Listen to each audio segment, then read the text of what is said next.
Good morning, children. Welcome to my class. Yes, good morning, the newcomers as well. You're welcome to the class. Well, today we are going to do a very interesting topic, waiting at the window. Now, what do you understand from the name of the topic, waiting at the window? Is someone waiting at the window? What is he doing waiting at the window? Now, let us see what it is all about. Now, for me, window is a very wide concept. Now, since you are all in standard 5, you need to know many more things other than just the topic of discussion. Now, before going into the poem, let us see what it all means about. Now, let us find out what actually a window is. Is it just the opening in a house just to give you air and ventilation? Yes, of course. Window means a lot of ventilation, a lot of fresh air coming into your rooms. Other than that, what is the function of a window? Now, a window is a hole in a house, a space which has been cut out in the house to look outside, to look beyond. A window opens your vision to the nature. A window opens your mind to more opportunities. A window gives you dreams, and that makes you think out of the box. In a nutshell, the whole thing can be taken as the window makes you run your imagination. Run your imagination. What does that concept mean?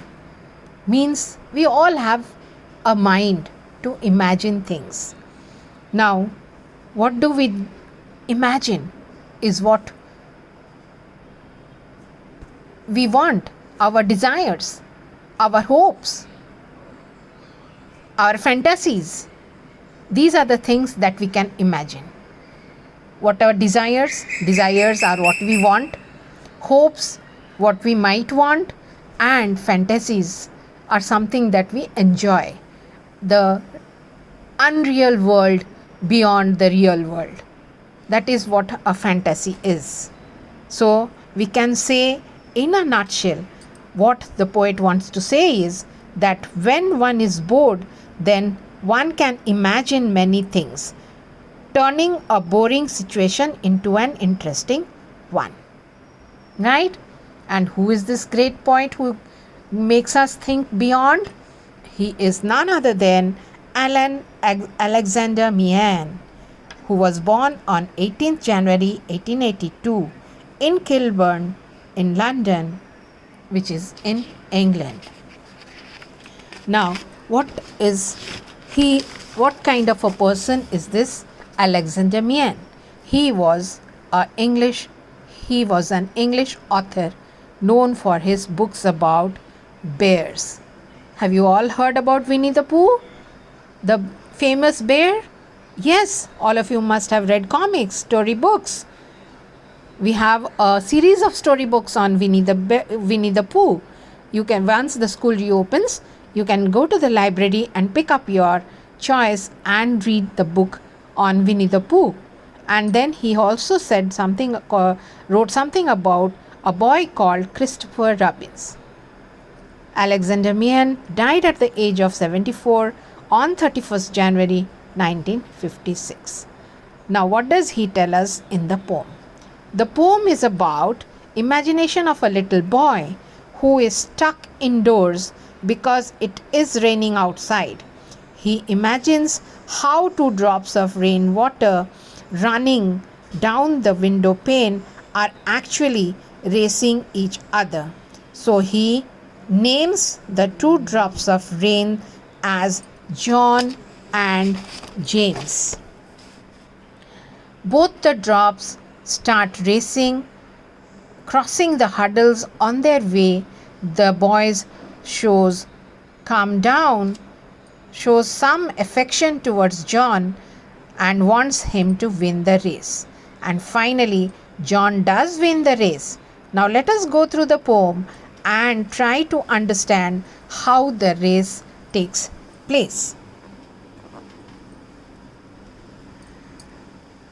These are 2 drops of rain waiting on the window pane. So what does the poet tell us in the first 2 lines? That it has been raining outside.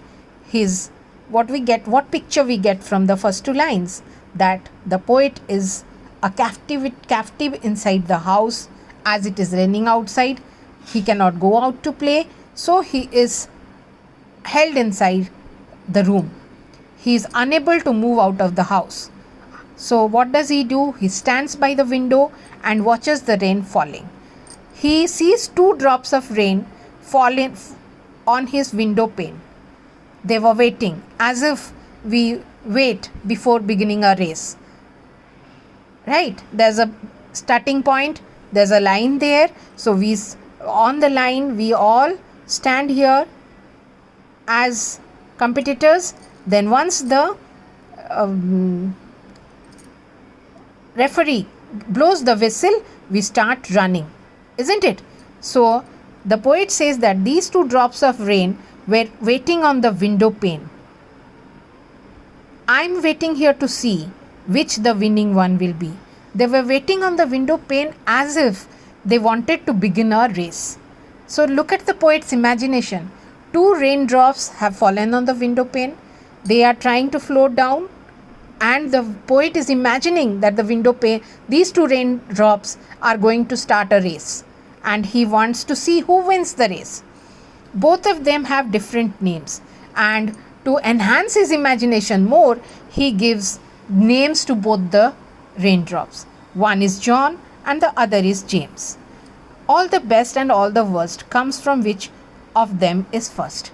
So best of luck to both of them, and congratulations to the one who comes first, and he doesn't want to say anything bad about the one who doesn't get any prize. James has just begun to ooze. He is the one I want to lose. Now James was the first one. As soon as the whistle blew, James was the first one to ooze, means start flowing. How do the rain waters, do they have legs to run fast?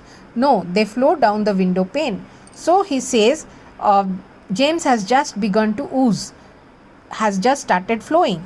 He is the one I want to lose. Now the poet doesn't want James to win. John is waiting to begin. He is the one I want to win. Now John is yet to begin his race. He is waiting for his turn, and we find the poet wanting John to win the race. James is going slowly on. Something sort of sticks to John. Now James has already begun, though he is slow in the beginning, but we find John has not started at all. He has stuck on the way. Most probably some sort of thing has stuck him to the window pane. He is yet to move. Now John is moving off at last. Finally, John starts moving. James is going pretty fast. James has already taken up speed. He is moving very fast. John is rushing down the pane. James is going slow again. Now it is John's turn to race down faster, and James has slowed down for some reason. Why? What is the reason? James has made a sort of smear. Now James has slowed down because there is something spread on the window pane. John is very getting near, and due to this slack in his speed, John is now very near to James. Is he going fast enough? Who? John. Is he going fast enough? Or do we think that because James has stopped, John is fast? Let us find out. James has found a piece of fluff. James has come across something, a hurdle, something sticking to the window pane. That is something very light and soft and fuzzy. John has quickly hurried by, but this gives John an opportunity to race by him, to move ahead of him, and James was taking to fly, but James tries to uh, flow very fast. But John is there and John has won. But by that time, John has already reached the end point and he has won the match. He has won the race. So James then says, "Look, I told you, here is the sun." Finally, along with the race, the sun has risen. Now John feels it's safe to go outside and play and have fun in the rain.